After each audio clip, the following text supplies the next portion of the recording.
So today we're going to continue with the life of Proclus. We're going to finish the political virtues, and Hmm. we will then start on the purificatory ones. Okay, so Again, this is, as it were, the exercise of these things. We saw them already in his education before.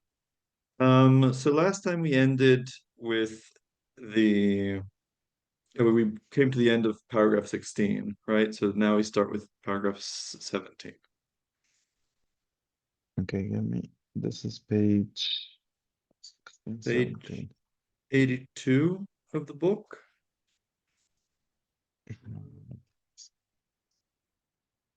Yeah, 17. Yeah. 17? Isn't this? Yeah. And it's a good thing that his peculiar fellow feeling has come into my thoughts. For I think there has been never been another man to whom so much has been attributed, who had no experience of marriage or children, and this is by his personal choice, notwithstanding many proposals of marriage to persons eminent in birth or wealth. Yet, being, as I have said, free of all this, such was his care for his companions and friends, and for the children and wives that belonged to them, that he was a sort of common father and author of their being. For he showed solicitude in every way, even for each one's manner of life. And if any of his associates were afflicted by illness, first he strenuously appealed to the gods on his behalf with words and hymns. Then he attended the invalid solicitously, calling the doctors together and pressing them to exercise their skill without delay. Okay. Hmm. Just let me comment on a few things here. First off, fellow feeling here is sympathia, so it's sympathy. Um, right. So I mean, here it is, fellow feeling for the other human beings around him, but it's also, it's cosmic principle we've seen. And of course, sympathia, so feeling for someone, is can be contrasted with apatheia, with impassibility, right? And that sympathy or fellow feeling plays such an important role here, contrasts it later with a purificatory um, virtues, because here, feeling has a positive role to play, whereas in the purificatory, you're separating yourself from feelings. Um, And now however, we're coming to the end of the political virtues, and it's interesting that there's already themes of purification that show up. First off, there's the fact that he doesn't marry, right? So he doesn't get involved with the whole cycle of reproduction. And and then the thing about him being a common father and author of their being, that is that echoes Plotinus, right? Porphyry talks about how Plotinus took care of all these different orphans and things like that. And so that's it. And he he showed solicitude in every way, even for each one's manner of life. Let me get the Greek here. So, right. Pantodapos kai tubiu hikaston epimeleto. So that seems to show that he's concerned, like, to adapt the way he cares for people to, like, which life each of them has, right? So he's not in the business of forcing everyone to be a philosopher, which is also what we saw in Plotinus, right? So Plotinus would take care of the financial um, concerns of the orphans until they decided if, like, philosophy was there for what it was for them or not. Um, and then the next subject which comes up, which is um, making sure that people get doctors, right? So that's already also a a theme to do with purification in part, because one way of viewing disease is that it's some kind of impurity. Hmm. And there's then analogies between, doctors and like yeah, doctors of the body and doctors of the soul. Hmm. That's interesting. Yeah. Like I have a question. Like there's this like two there's it's interesting that there's like these two things. Like it says first would pray, and then I don't know if that's supposed to be like a chronological thing. Like if the prayer doesn't work, then you call the doctor, or is it just like that it's more important, like if there's a levels of importance. Like the prayer is the real cause, and then there's also these like auxiliary causes of calling the doctors and so on.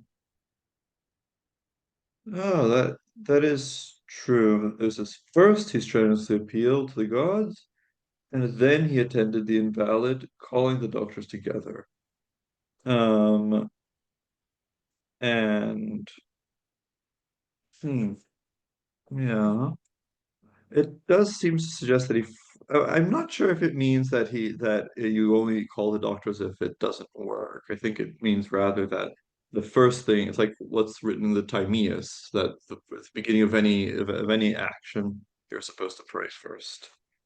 Um, Hmm. the um, mm, yeah, the it says proton, then epeta. Yeah, it's not like an if-then thing. It's first he does that, then he does that. Um, yeah. So, but it does, in some sense, you can think of like you first pray and then you call the doctors in the sense that, you first go to the main causes and then the auxiliary, as you said. Yeah. Hmm. The English translator here suggests that the idea that what they say here, calling the doctors together and pressing them to exercise their skills, this probably means that Proclus paid their fees. So that's a possible interpretation. Hmm.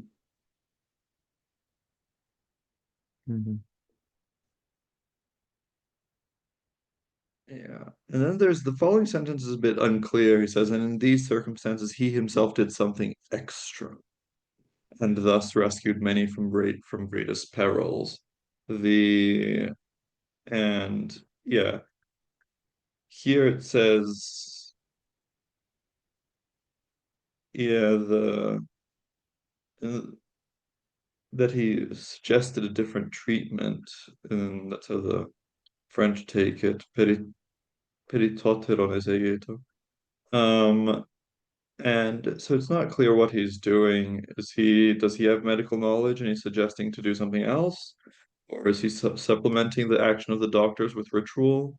I'm not sure. Hmm. Yeah. Um, Okay. so yeah, you can continue. How humane he was to the slave who served him most. Anyone who wishes can learn from the will of the blessed man. Um, Not sure.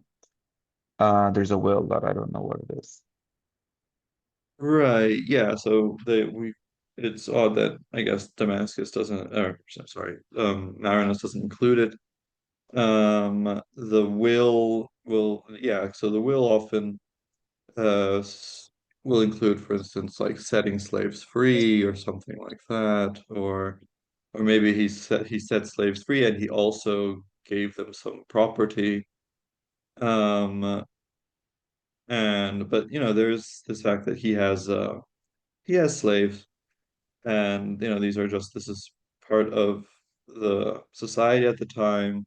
We know of other cases, so like there's an epigram that survives of Damascus for a slave of his who died, and it's something like um it's it's a woman, and he basically said she was already a great philosopher in life, something like now she's left the body which he practically already didn't live in it, something like Hmm. that. But yeah. But of course, there was this idea that you should treat your slaves well and things, but there wasn't an idea that it was, intrinsically wrong to have them. Hmm. Okay. How you, okay. Of all his associates, he showed the greatest love for Archiades and those who related to him by birth. First, it is the same one we had before. So, It's the same guy. and those first, because he was by birth a descendant of the philosopher Plutarch, then an account of Pythagorean friendship, being at once his fellow student and his teacher. Pythagorean friendship is friendship according to the motto, friends have everything in common, right? Okay. You know, and Um,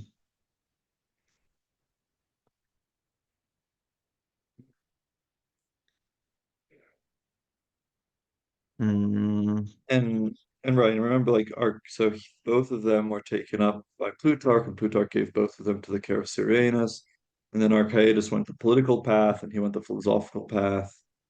Um, this thing of that he was once at once his fellow student and his teacher probably has to do with the yeah, like because later he becomes the head of the Platonic Academy, and at that point he's no longer fellow student but his teacher.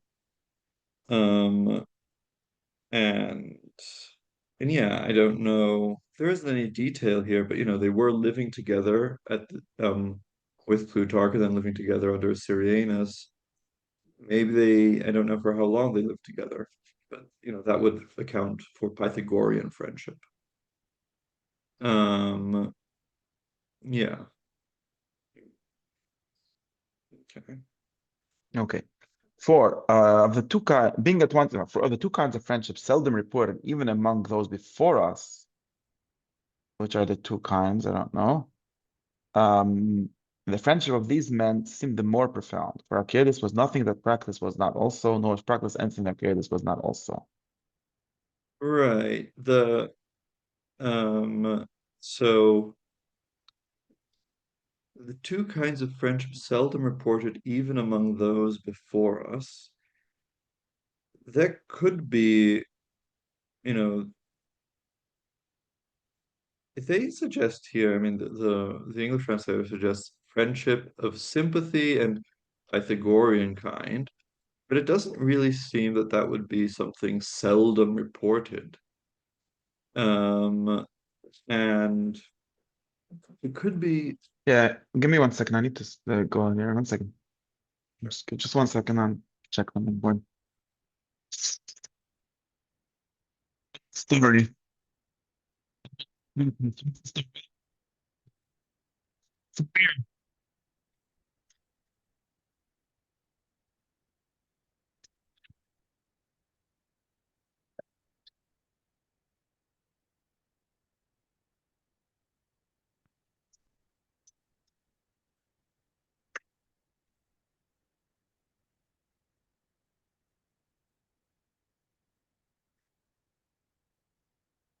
ah,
Um, yeah, hello.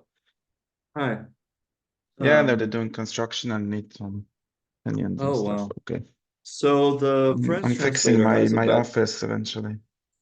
uh, Gonna be nicer. the French translator has a good solution to this, where he interprets the Greek duo eidon as not two kinds, but as a double friendship, a friendship in two forms, because Hmm. they were both fellow students and also so they had the fellowship, they had the friendship of being colleagues, but they also had the friendship of between master and disciple. Hmm. And that's And something that is hard to find because of like usually yeah, people that are indeed, one or the other.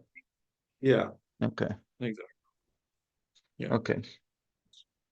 And this for Archytas was nothing that Proclus was not also, nor was Proclus anything that Archytas was not also. That yeah, that's redolent of Nicomachean ethics, right? Where Hmm. the friend is another self. Friendship. Yeah. And Okay. it's also interesting that he starts talking about sympathia and he ends up talking about philia, and these are they're similar things, fellow feeling, being there for other people in general, but also this close personal friendship. But they're also both terms that then get used for theurgy, right? So like Right. We um, hadn't. uh, because of course we'll say that theurgy happens through the philia of the gods, their love, their friendship. But then Proclus will have no problem saying that it also happens through sympatheia. He's not so particular about the words as Iamblichus is. Um, okay. Okay. Um, Having now put our own period to the summary of his political virtues, though it falls short of the truth. Not sure what that means. And It, having put the seal. he could write much more about it. Oh, okay. But he's gonna have to stop. That's the point. Like, Yeah. and having put the seal, I'm sorry, having put the seal of friendship on them, that's like the highest virtue or the last virtue. Yeah. Uh, Let us now pass on to the purificatory virtues, which are a different class beyond the political ones. Four. This gets us back to the thing. If the principal task assigned to the latter is to purify the soul in some way, and the latter meaning the purificatory ones. No, the political. Sorry, sorry. The political ones are also to purify the soul in some way and to enable it to consider human affairs without prejudice, so that has that likeness to God, which is its highest end. That's the highest end of the soul. That's what Plato said. Yeah. Nevertheless, not all souls separate in the same way, but some more and some less. Right. So here there's a few things. First, the to enable it to consider human affairs without prejudice. That's a very, I don't know. It's a very contextual translation.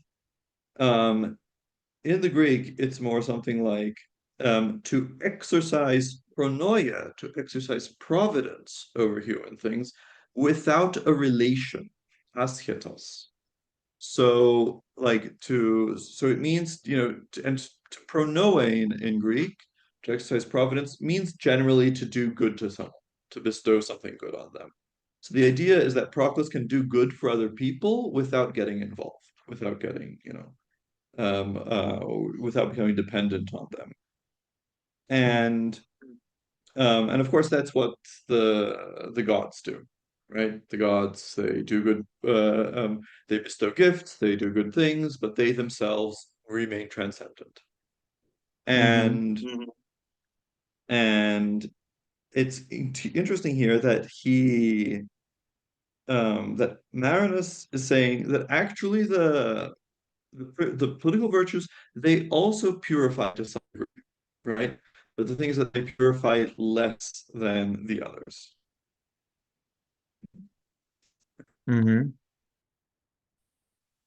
Um, so, I mean, to the degree that they preserve your self-control and you don't get involved in the way that you would if you were controlled by your passions, is a kind of purification, even though you're not separating yourself from your body.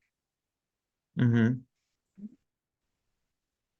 So you Right. can continue. Okay. Um, and it purifies in some way and some kind of likeness, I guess, which not the same way. But nevertheless, not all souls separate in the same way, but some more and some less. The Right. political virtues are indeed also purifications of a sort, which refine and ameliorate their possessors even while they remain in the present world, giving balance and pleasure and measure to their temper and appetites, and completely annihilating their passions and false opinions. But the purificatory virtues Mhm. superior to these separate and liberate them from the truly leaden world of generation and produce an uncurbed flight from the present world. That was the Theaetetus language. Right. So this is all Plotinus language. This thing about giving bounds and measure to their temper and appetites and completely annihilating their passions and false opinions, that's practically a quote from Plotinus on virtue. Hmm. And the thing about the purificatory virtues being those that separate and let you fly from the world of generation, that's like lead, and then you get uncurbed flight. That's again like Plotinus at the beginning of 5.1, or is it 5.9, where he talks about how, other philosophers, they're like fat birds, they try to fly, but they come back down. For the Platonist, he flies and then he goes all the way back to his homeland. Hmm. Um, and and indeed, so these things that the political virtues already do, of getting rid of passion in the sense of something that takes you over, and also of error, of false opinion. This is already a kind of purification. However, since it's for here, right, it's for this present life and world, then it's still not the full purification of the purificatory virtues. Hmm. Right. And it was those that the philosopher pursued throughout the whole of his life, eloquently explaining in his discourses what they are and how one comes to possess these also, and living strictly in accordance with them, doing on all occasions the things that produce separation for the soul. Oh, wow. Day and night he made use of apotropaic, lustratory, and other purifications. Hmm. But, uh, read to the end and then I'll comment. Sometimes the Orphic, sometimes the Chaldean, going down to the sea without fear at the beginning of every month, and sometimes indeed twice or thrice in the same one.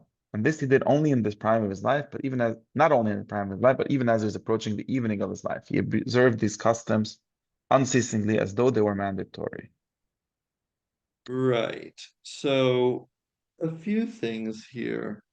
So first off, it's interesting that he pursued them throughout his whole life, right? And here it's right, it's or the Greek, it's more technically throughout his whole life in philosophy, right? So that's interesting because it means that he didn't, as it were, only start at some certain point, right? It's not like, oh, first I have to become a good citizen, then I can start doing this. No, he did it through the whole time. We saw that he might have learned this with from Hero, right? Hero was this tutor that taught him how to be pious, and so this some of this stuff might come from him. Um, Although of course a lot will have he'll have learned there at the Platonic Academy, especially the stuff to do with Orphic and Chaldean practices. Um, Marinus makes a point that he didn't just explain what they were, but also he lived in accordance with them. Explaining what they were, it's interesting that the main Platonic dialogue about this is the Phaedo. And of course, the Phaedo is the first Platonic dialogue he studies at Athens. And we don't have Proclus' commentary, but but Damascus's commentary on the Phaedo quotes Proclus' commentary a lot. So we have that. Um, and now he says, doing on all occasions the things that produce separation for the soul. Now, this is interesting, right? We saw that in um, Plotinus and Porphyry, the purificatory virtues were about you do not take pleasure or pain in the things you do, right? You just eat what is necessary for you to function, you just drink what is necessary for you to function, and you identify purely as a soul, you're not afraid. You don't bother yourself with, oh my gosh, am I going to die? This kind of thing. And if you have sexual arousal that's supposed to be entirely involuntary, you don't feed it. Um, Whereas here, what does Marinus describe? Marinus describes a bunch of rituals, right? So he describes epitropaic rituals. So this is rituals to send away bad daimons, right? So a bad daimon is one that its function is to um, tie you to material things to get you to desire material things. So you do things to avoid that, right? We don't know exactly what the rituals are, but that's the idea. Lustratory and other purifications. So he washes himself, and he says sometimes Orphic, sometimes Chaldean. Unclear what these are. Proclus at one time mentions that they are like that they involve water and fire because this has to do with it's an imitation of the cleansing of the world with floods and conflagrations. Um, so I mean, water we can understand. It even talks about going down to the sea without fear at the beginning of every month. The what the purification with fire can be, it might be an incense, right? You purify yourself through some incense or something like that. Um, Hmm. Now, um, and they seem to be, again, astrologically timed. They're done at the beginning of every month, and sometimes twice or thrice. So this is specifically the going down into the sea. It's interesting that the sea is a symbol for Proclus of the world of generation. But of course, here it is a something that you go down to the sea to purify yourself. So probably going down into the sea and coming out of it is the ritual. You are performing, Hmm. as it were, leaving the the world of generation when you come out of the sea, right? Um, and Sometimes indeed twice or thrice. And remember that the Piraeus, the port, is lower down than the city, than Athens. And even the Platonic Academy is up on the hill. And so when you go down to the sea, you actually go literally down. And when you come back up, you ascend. Um, and he ends by saying, and this he did not only in the prime of his life, but even as he was approaching the evening of his life. And so this is something that he comments on, that Damascus also comments on, because Proclus was so strict about his purificatory practices, he really, uh, he probably died without having to need to, right? If he hadn't been so strict with himself at the end, he could have survived his last disease, his last illness. Hmm. Yeah. Um, so The so main some thing is that all of these are like ritual purifications or like theurgic purifications. Like they're not uh the same as the like what we discussed, like the not taking pleasure or the act of philosophy or something. right, and you can we can ask like why or like how does this help, right? Um, so there, one thing is like you can say, well, when you do these things, you do it with like a spiritual intention, and it strengthens your spiritual intention to like not care about food or something like that. Care about, or it strengthens your identification. I am an immortal soul, right? I'm not my body Hmm. when you do these things. Um, Another thing to think about is, and it's worth spending some time this because he's going to talk about many more rights soon. Hmm. Um, so another thing is what we talked about living the wrong life, right? So that's one thing that Hermias calls miasma, calls pollution, and that is theurgy is supposed to help. In general, um, although theurgy, is used for a ton of things, and it even can, Iamblichus and Proclus insist it can unite you with the gods. It seems to have some special connection, some privileged connection um, with purification. So, and that has to do like with purifying you of past faults and also with purifying you of like choosing the wrong life. Um, and like when Porphyry has some positive things to say about theurgy, but then he seems to say, oh, it's just to clean your pneuma. It's just to clean your pneumatic body, right? So like your image that you carry around with yourself. So there is some kind of connection between purification and theurgy. Um, in Hermias's text, he says, well, purification and theurgy is mainly about purification, but since in theurgy we do everything, right? In the ritual, we have like poetic elements and we have mantic elements and we have like stuff to do with connecting directly to the gods. Since it includes everything, we say it's the best, even though it's actually tied to just this one level. Um, but in any case, going back, the we talked about how the maybe the motivation for why you need to do theurgy is because you chose the wrong life. And so that means that if you have to live your real life, that's going to be something extra that you do. Because the life that you've chosen here isn't what connects you to the gods. And that can be that can seen as and if you can see that as a kind of purification, then all these things separate you from, as it were, your day-to-day life. These um,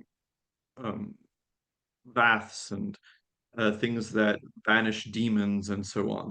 They create this separate zone, and that means then also that you have this extra life, this religious life, or and that has to do then with purification in the sense that it lets you lead a life that's not connected with your birth and death. Hmm. Um, So this oh yeah. yeah, so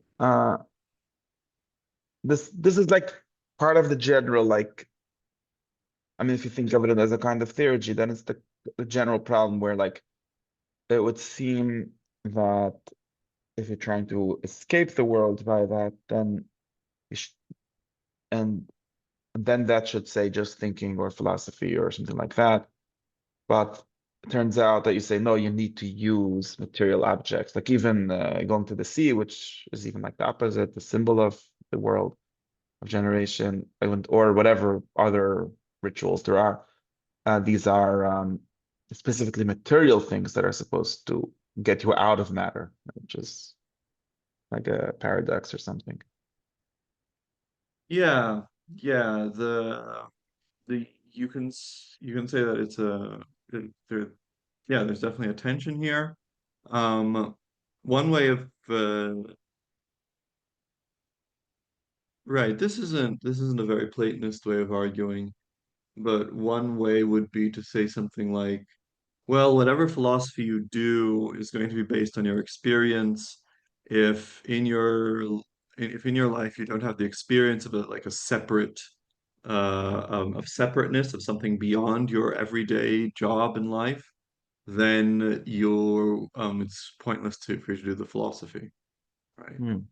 Um, that might be one thing, but um, but yeah, although um,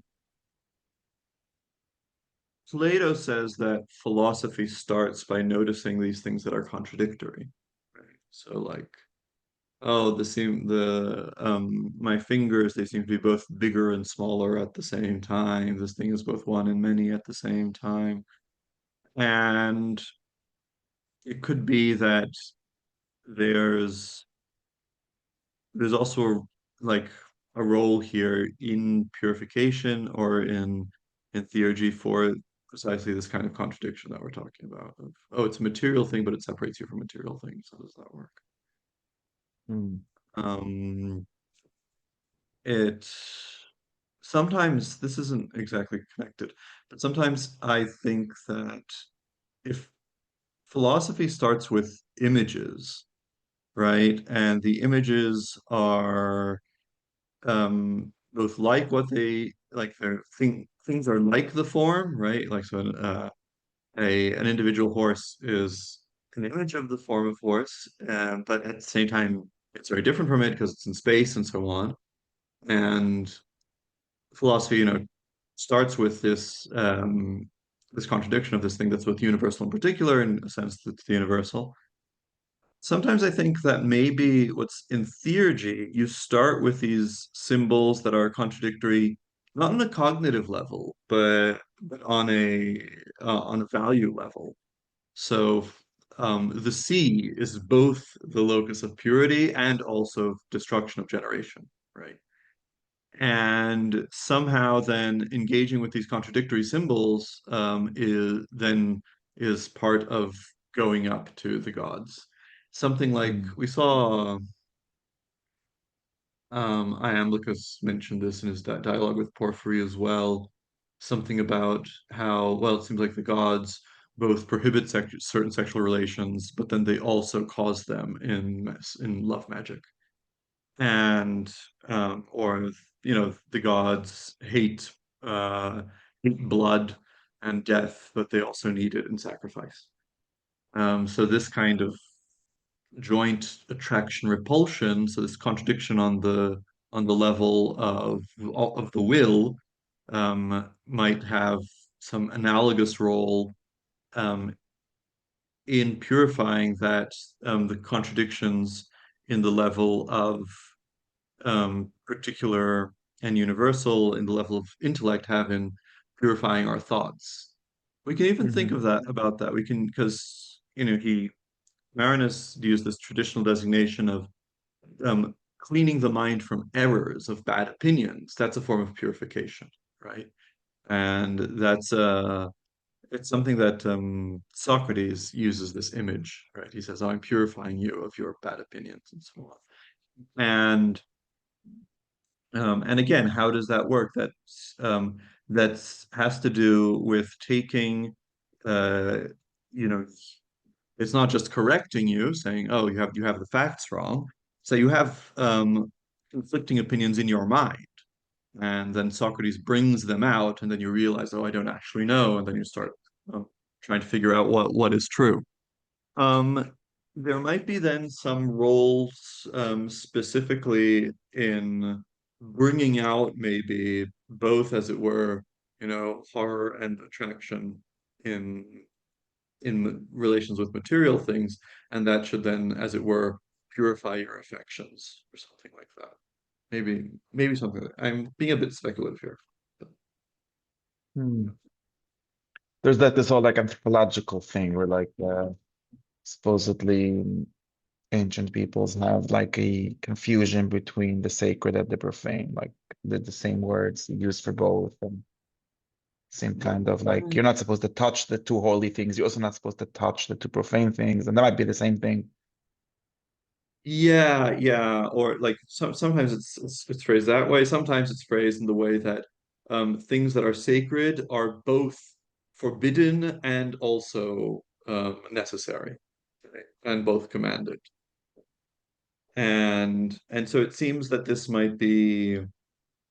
um this might be behind like this idea of the synthema, and that connects it and contrasts it with the acon, right? So the image is contradictory in a cognitive way, but the symbol is contradictory in an affective way, in a Mhm. volitional way. There's one more like thing as Yom talk about fasting, I think, in the next piece, but like Yeah, but just because it's Yom Kippur this week. of People course. like to say like, oh, so if you fast, it's a separation from the body. And that's not actually how it seems to work. Like if I fast, it's when I feel my body the most. Because like there's a problem here, right? And you might say that the Right. opposite. If you're not hungry, that's when you're not feeling your body.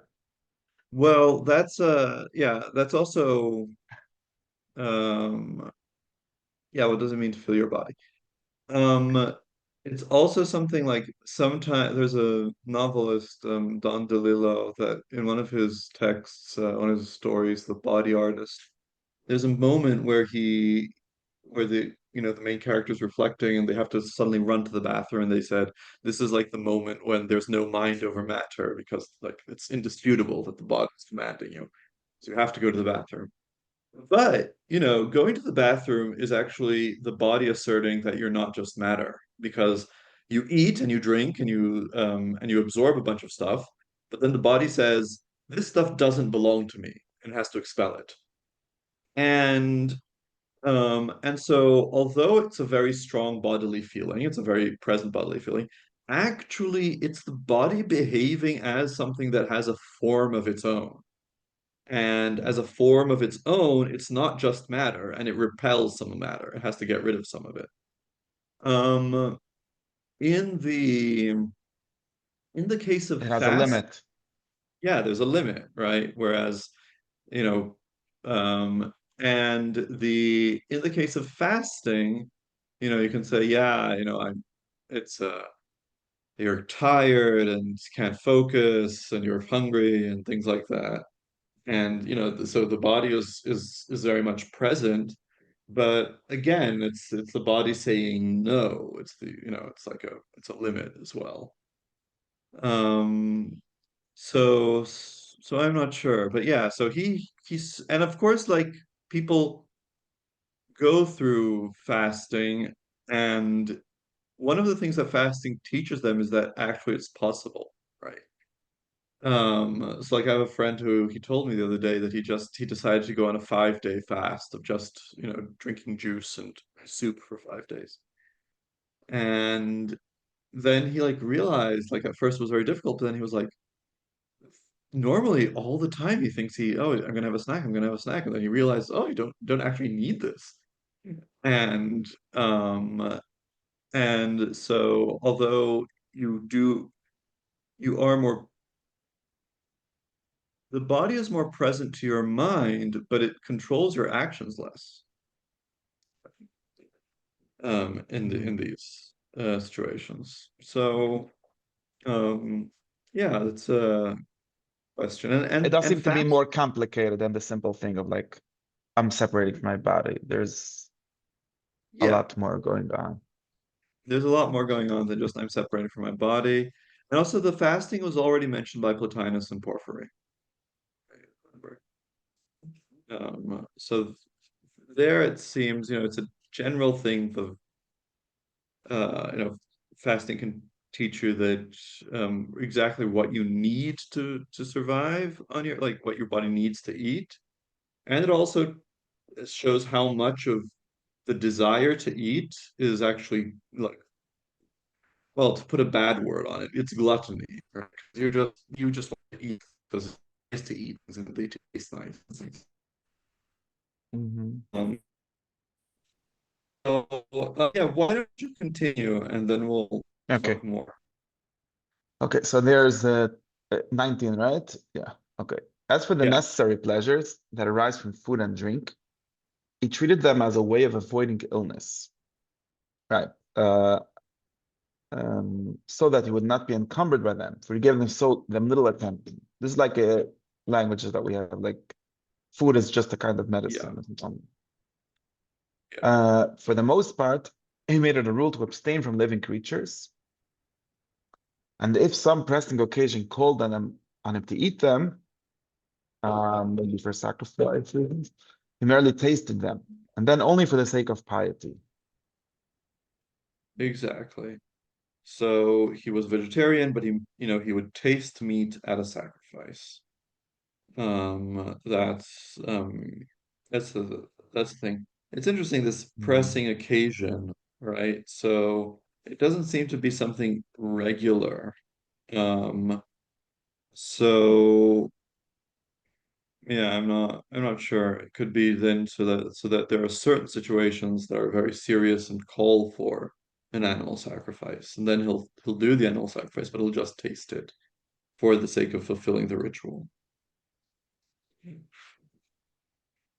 Okay. Hmm.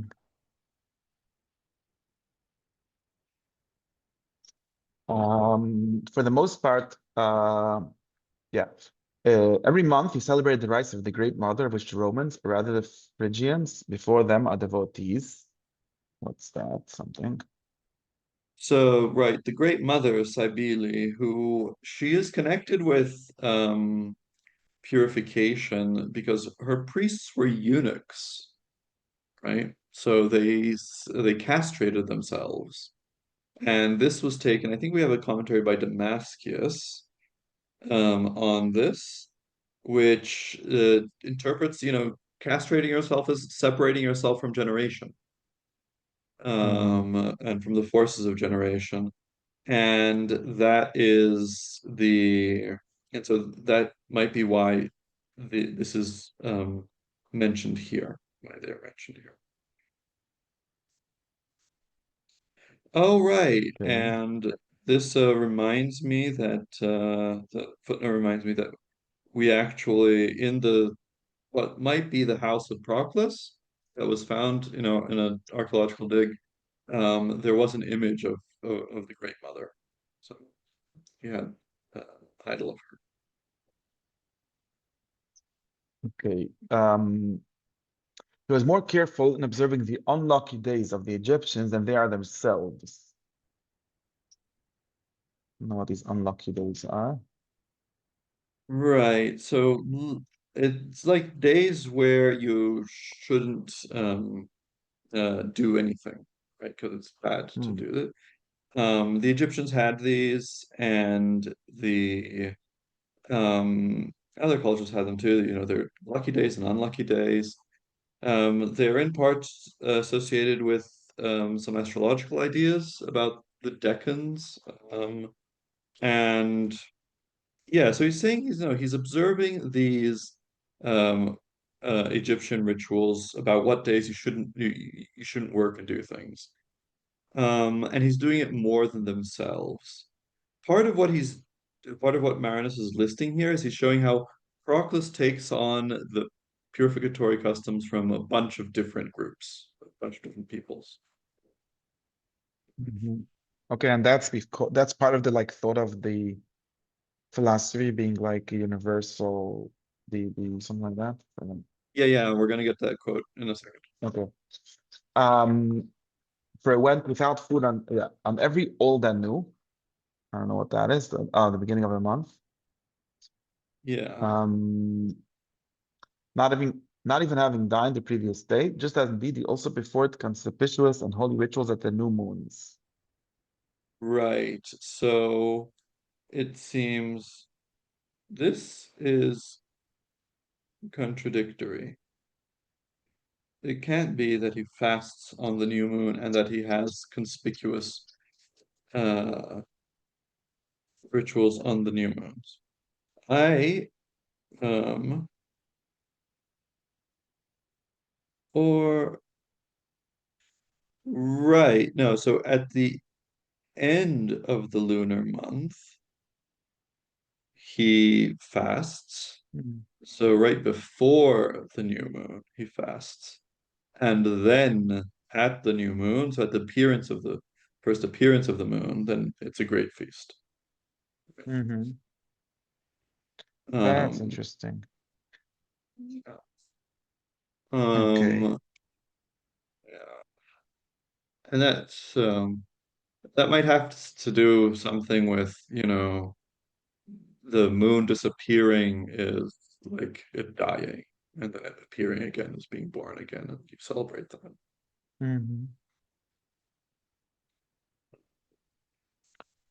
Yeah, okay. And that even right. One could almost say that he observed with the proper rituals the significant holidays of every people and the ancestral rites of each. He did not, like others, make an excuse for rest or for stuffing his body. So it's not that he found every holiday where he could have a party. Is that the point? Yeah. Um, but for supplications, vigils, prayers, and the like. Right. So yeah, so this shows that, there was this dual meaning for holidays as there is today. For some people it's yeah, you have to it's a day of where you're very busy because you're praying all day and things, but other days, oh, it's a day where you get to not work and things. Mhm. Um, he left a body of hymns to prove this, which does not only embrace the subjects that are usually beloved among the Greeks, but also celebrates Marinus of Gaza. You know what that is? Um, Right. Here he lists a bunch of deities of Marnus of Gaza, Sleipus Leontucus of Ascalon, Theandrites, a god much honored among the Arabs, Isis, and all the rest. So we have like seven hymns of Proclus. Unfortunately, it's none of them talk about these guys. So mhm, this just shows us that there were even more hymns that didn't come to us. And um, this is yeah, and again, it's just showing that he worshipped all these different gods. hmm. Um, we should figure out who this god of Gaza is and take care of them. Um, there's something. Uh,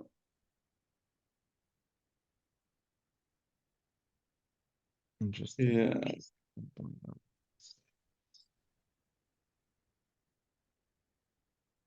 right. Oh, and it's yeah, the footnote notes that Marinus might have been the source for this because Marinus was originally a Samaritan who he was a Samaritan who converted to Hellenism. So Mhm.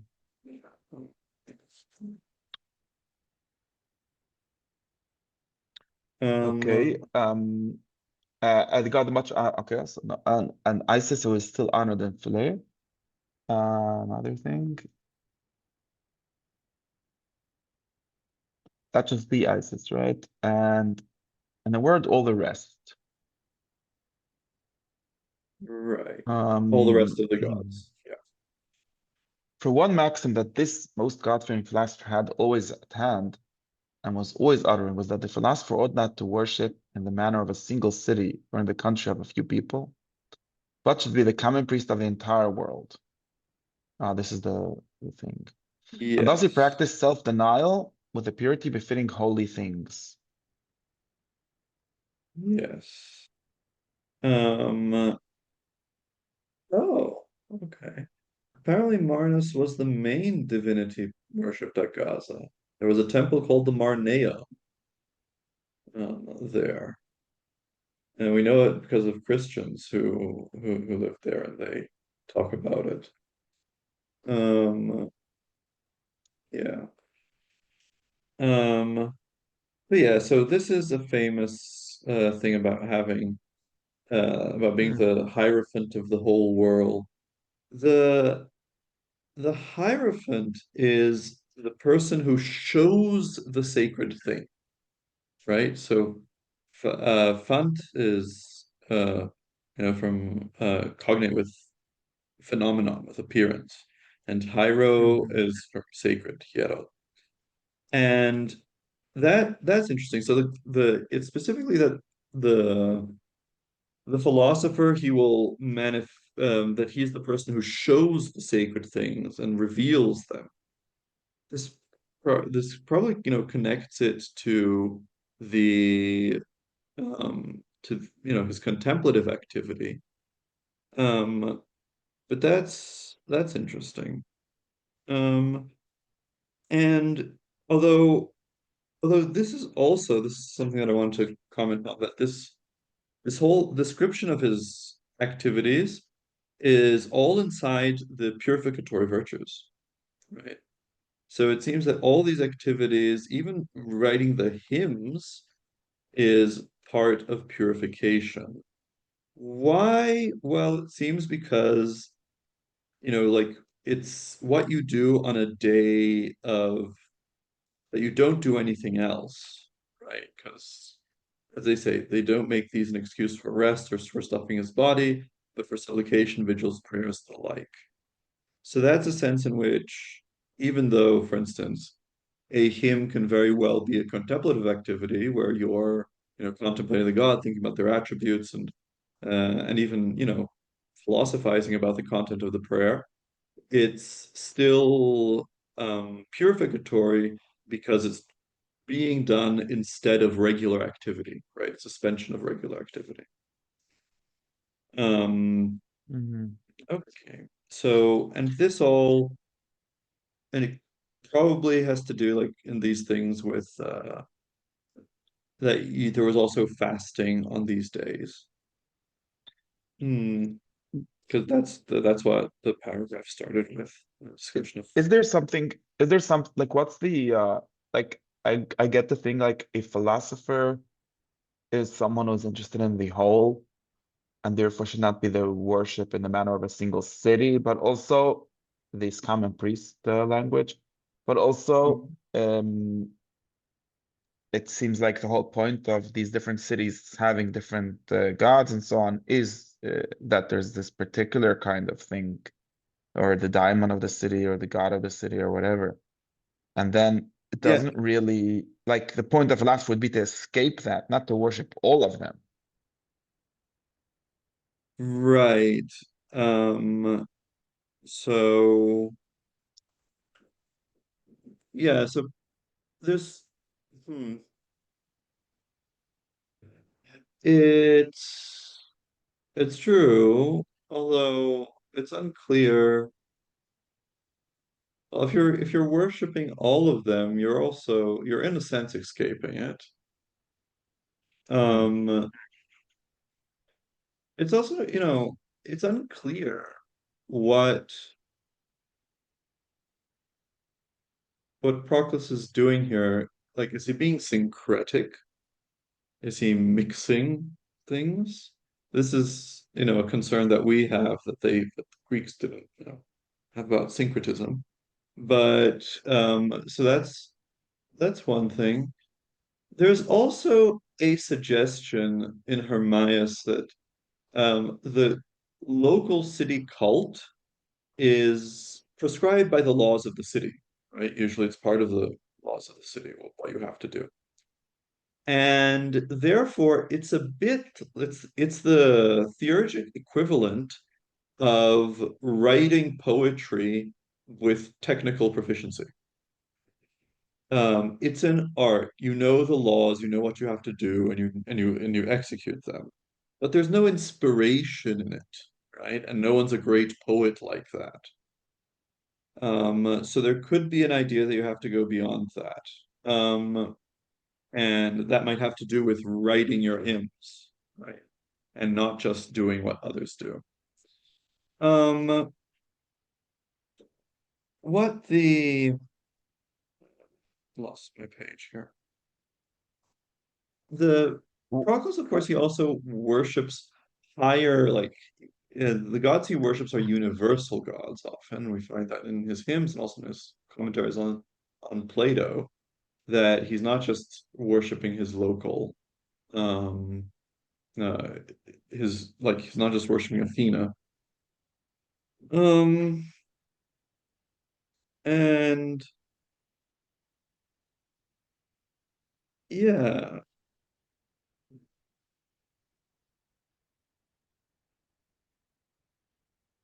I don't know. I don't know if this answers your question. Hmm. Uh, Yeah, I don't know. Like it's they could. I mean, I'm not sure what you mean that there wasn't a concern about syncretism. Like the concern, like what is the concern that it's not really anything? That it's right. I mean, like nowadays you find people saying, "Oh, you know, if you just mix a bunch of things from different religions, you are just taking what you like in each of them, and so therefore you are not being challenged to be better than yourself, or you have no access to anything transcendent. You just have this very colorful mirror of your own ego." And that you have to preserve the traditions because what you have received is what is sacred.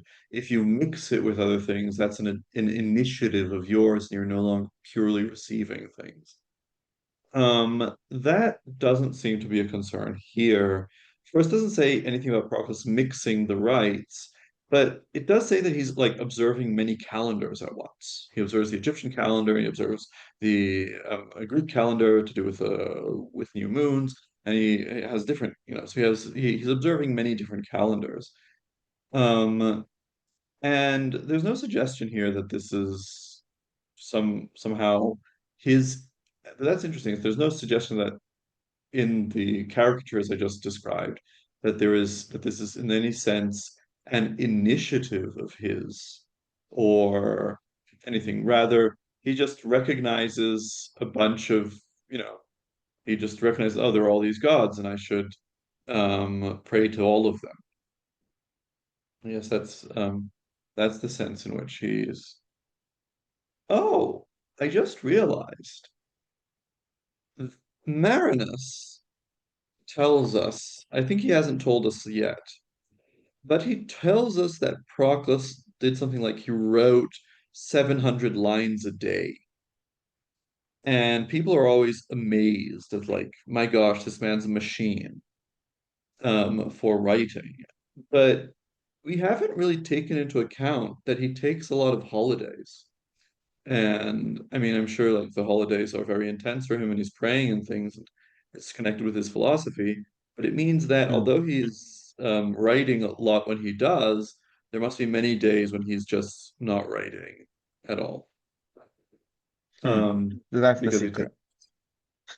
that's the secret. I mean, And okay, no, because I was thinking, like, I guess if we just focus on the calendars, like the problem, I mean, I know people that have something problem like this. Like the problem, I mean, even the Jewish calendar and so on, like it's just too much. But like a month like this, when the holidays are all in the middle of the week, and it's like there's yeah, and then like I guess the problem, I mean, this is also a problem because it's like the weekly holiday. We have Shabbos every week, and then there's like this, yeah. and it's already a combination of two calendars. Like you end up with no time to work. And that was what he was looking for. So if you're looking for excuses not to work or whatever to practice asceticism or whatever, then it seems like accepting every calendar is useful. Right. And can remember this thing about Syrianus said, if he wants to die, let him. Um, and And so there was something in him that, he did want this ascesis. He wanted these more opportunities for to separate himself. Of course, like I guess a critical view would say he just goes on putting on holiday after holiday because he doesn't manage to make the next move, which would be somehow to go to the universal or something like that. That would be like a Hegelian. Like Hegelian would say, "Oh, if you're just adding things, that shows that you have not truly understood what you're trying to do, because quantity Hmm. will never solve anything." Um, and at least on the level Um, of ritual, so to speak. But there's a question yeah, if there could be such a thing as universal ritual.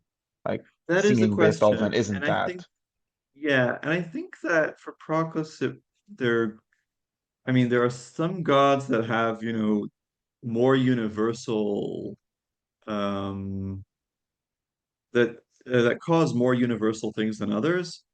And and certainly, gods are have more universal effects than daimonists. Daimonists seem to be tied to specific things. Um, and it seems that the specific god of a city, the specific is it immediately, present as a daimon. And so that might be a question about why to go beyond the manner of worship of a single city. But I think that there might be, it's in general, it's like the universal mode of worship is worshiping the same, is worshiping the many gods, but in a different way. Um, Mhm. this thing about him being the Hierophant, right? So here it's just right, it's priest, but so it's the Hierophant, it's the priest that shows the mystery. That connects to that time he spent in Asia, and he taught them to see their gods better, to worship their gods better, right? In Lydia. So Mhm. that's combines with that. In some sense, as a philosopher, he could teach them he showed them what was sacred to them. Right, but that would be a different kind of thing. Then you could say something like, if someone has you more universal understanding, he can help people using any kind of specific ritual to understand better what they're trying to get at, or maybe even to like practice it better or something. Well, practicing all of them or many of them or something would be a different kind of thing. Right. But maybe that's the key. The practicing many or all, although that doesn't seem feasible, but practicing many might just be the manifestation of being able to practice any, right? In a And it universal could, sense. Like if you understand what it does, then you might as well be able to do it in a different way. In some sense, only yeah, the people that don't understand how it works are limited to one. yeah, maybe something like that. And um And it could be, I mean, of course, Marinus doesn't tell us this, and it's speculative. It could be that at different times of his life, he worshipped different gods. It's like entirely Mm. possible and normal. And so that could mean that, so all these different gods of Gaza and Isis and this Arabian god and all these things. So the same way that he came to the Asian community and he taught them something, it could also be that the something happened, he had a dream or he met or someone from somewhere else came and visited him and told him about a god. And then for a while then he worships that god or he writes a poem, a hymn about him. And the main thing here is not that he's observing all these different things all the time, but rather that this shows that he can worship any god. He's open to worshiping any god. And then that's universal. That's being a hierophant for the whole world. So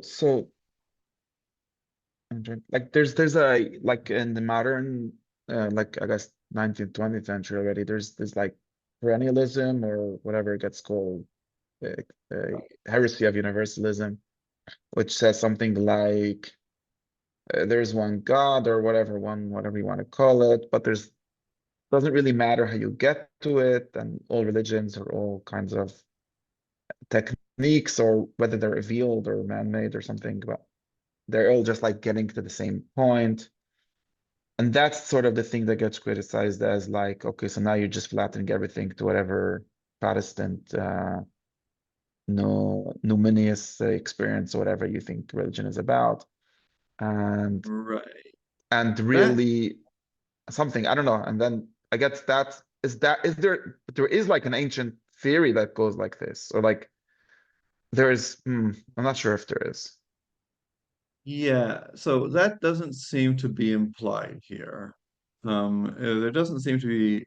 imply that all these gods are the same, or that all these things have, as it were, the same transcendent metaphysics, right? As um, they, I think, for Proclus, I don't know, like to caricature it, I think there's the structure of reality as you get it from Plato's Parmenides, and then different gods the will have their causal role in different levels of that schema that you get from the second hypothesis. Um, but that doesn't mean that you reduce them all to the same thing or anything like that. Um, the so that doesn't, and it does seem, for instance, that he takes on the particularity of the different rites. He takes on, for instance, there's a he takes on, for instance, the Egyptian days, right? So it's not that he says, "Oh, everything's the same, so I just have to do this one set of things, and then I fulfill all the requirements of all the religions." But rather, there is still value in doing, for instance, specifically observing the Egyptian days, or observing the Athenian new moon, or observing this and observing that. So there there isn't perennialism in the sense that something that excuses you from dealing with something else. Um, will you give me 1 second because I heard something fall down. It's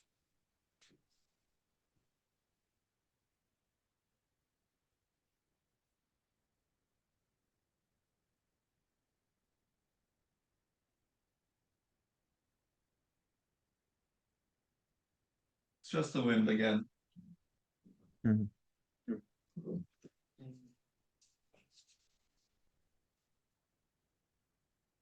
Yeah.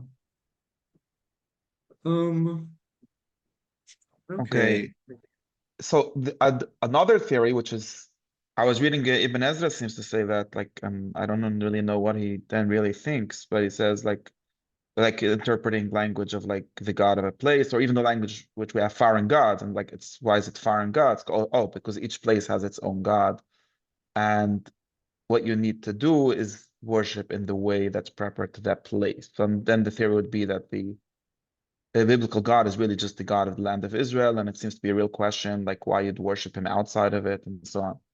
And then uh, the theory would like then the I guess that also doesn't match what you have here, because then the theory would be something like if you're in this city, you should worship in the manner of the city because for whichever astrological reasons or whatever, uh, that kind of worship is the proper way of achieving the flow into that city or something.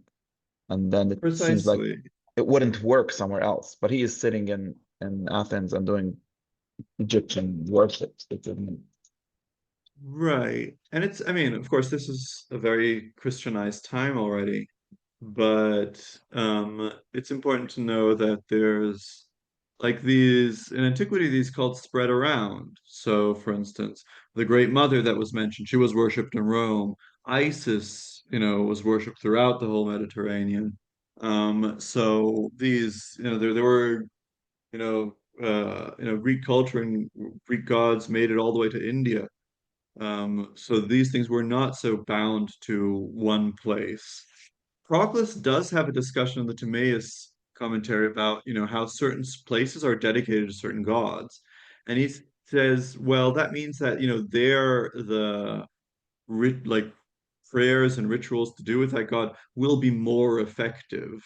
But there's nothing to the effect that, oh, you can only pray to that god there or something like that. So, Um, trying to think. This would mean something like it's weird because okay, this is like the big source, the big biblical source for this thought is the story of this. It's the Jewish version of the Samaritan genealogy, which is that they really came from Shur, then have taken up some of the local gods and some of their gods. And it ascribes to them a theory of like, oh, since we're in this place, we need to know to worship in the manner of the local god, which is the God of the Bible. And the normal reading is like that we're wrong because this is not the local God or something like that. Of course, the Samaritan tradition is that they're the original Jews, and it's the other way around. But um, I don't know It's how it does that have to do. Oh, because we're talking about it the God of Gaza and so on. Um, right. And but it's like interesting that, you know, it seems like you could have both, but maybe you need to have some respect to the. I don't know how. Like I guess the philosophical thing would be that to the extent that something is a god, it needs to be some way universalizable in some way above. Like there's no point of a god being just a city, because then it's not a god. It has to be in some way exactly. above the city, and then it could maybe be transferred, maybe it needs to be translated or something. R- Right. I mean, there's so that's what suggests that also part of being the Hierophant of the whole world is not that you worship something else, but rather you worship the same things, but in a different way. Um, and and of course, all this is what you mentioned about the Samaritans is curious because Marinus was a Samaritan, but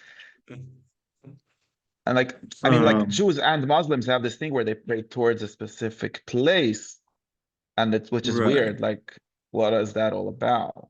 And Yeah, that's true. like, okay, I'm here, but I have a window. Like, I've somehow the direction of prayer. Like, there's some Maimonides tries to give an interpretation of this to make it not mean that, but yeah. Yeah, the I mean there are I mean there I think Proclus does mention things like directions, general like east, west, north, south, Hmm.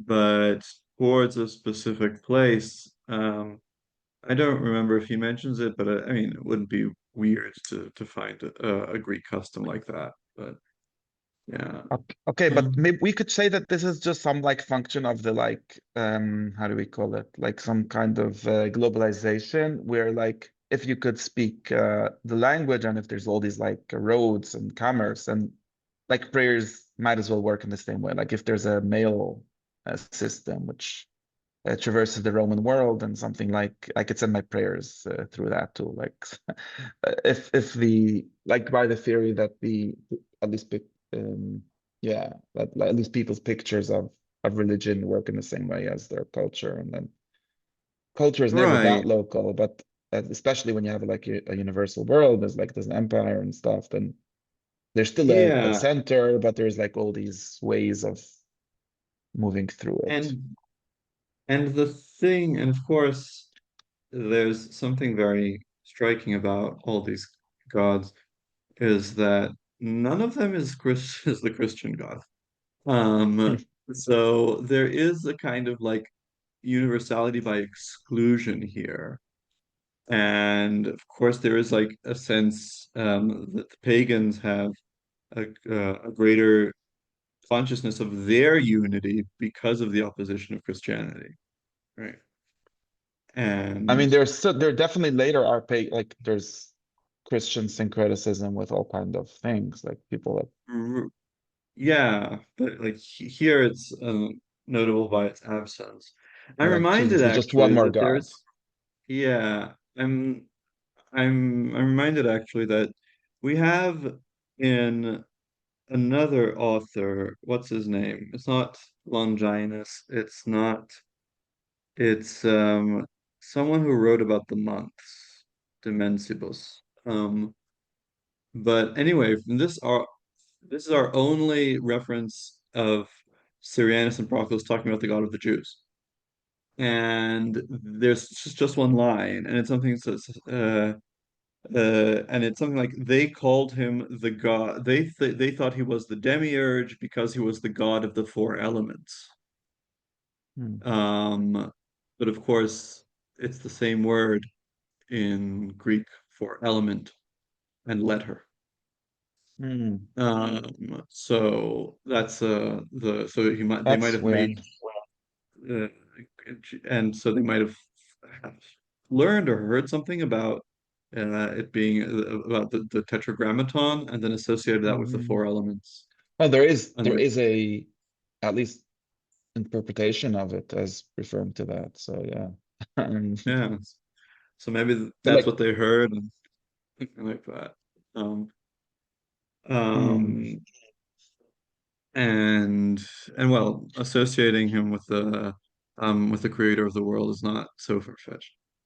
But I was thinking that like there's depends if you have a direction of prayer. There's like I guess there's a question like if the direction works with like as the bird flies, or maybe you just have to turn to the road that leads to Mecca or wherever, because like how do the prayers um, travel? Do they travel through the air, or is like do they travel as humans travel, which is like wherever way the road goes? I know they're right. in the both in the Jewish and Muslim law, there's like a debate like how to calculate because of this world being a circle, you get into problems of how to, but uh, I don't know. Ye- Yeah. The Of course the literally who the beings that carry prayers are daimons. Um, Hmm. and although I don't know if Proclus has a specific theory about how they do that. I'd have to check. Okay, this is we talked about interesting things, although we got a bit far away from Yeah. Proclus's life. Next week is it Next week, probably not. The week after. probably not the week after, so the 12th. Okay. Next, where am I now?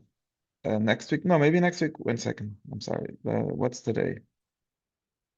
Next week. October 5th. The 12th for sure not. Next week, maybe we could. I'm sorry. You can confirm.